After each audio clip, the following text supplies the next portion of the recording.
დილა იდეალურად დაიწყო. სახის კრემით გავიხეხე კბილები. რა სახის კრემით გაიხეხე, გოგო? გამოსტერდი შენსო.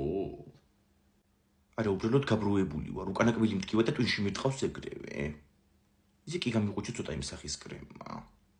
ესე იგი, ეს კბილები ჩემი შვილების პრობლემაა რა. რა ვიცი, ვის დაემგვარეთ ნეტა. მე ვარ და კარგი კბილები მაქვს. მამა თქვენია და რა ვიცი, ახლა რასაც ვერ დაუკარგავ, კარგი კბილები გქონდა და ერთი ხუმრობები იწოდა უკბილო.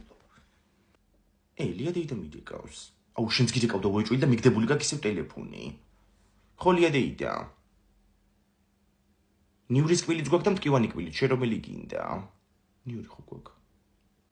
ვაიმე, დავძებნი ახლა. უთხარი, მაინც გადმოვიდეს, ყავა არ დამილევია. ლია, გადმოდი. მომერიკო სკოლაში არ წავიდე დღეს? არა, სკოლაში გამორთულა გათბობა. მასწავლებელმა დაგვირეკა, რომ არ გამოუშვათ ბავშვებიო და ძინავს ახლა არ ეხმაურო იცოდე. იმგა. მოდი ლია, მოდი აქეთა ვართ. დასანიშნის ადვარტე. ანასტასია იკბილი რო გტკივა დურიმე შხანი მოგიტანა და ეს გიშველის. აუ, ის არ არის ადამიანს რო კლავს? ვერ მივეკარები გამორიცხულია. ხო ბებო. შენ რა იცი რო კბილი მტკივა?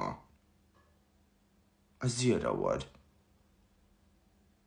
ინგა ბრტყელტუჩა გვაქვს? ეგ და თავისი ძველმოდური მეთოდები კიდე რა. ბავშვობაში კაცო 4 კბილი ბრტყელტუჩათი ამომიყო. 2 კარებზე გამობმული და ისე მაგ ამოღებული და ვერცე კიდე სპეციალურად გამხმარი პური მომცავი. შეჭამეო და როჭავკიჩო ჩამომძრა თავისით. ჩემ ქმარსაც სანამ გარდაიცვლებოდა იმ დღეს კბილი ტკიოდა.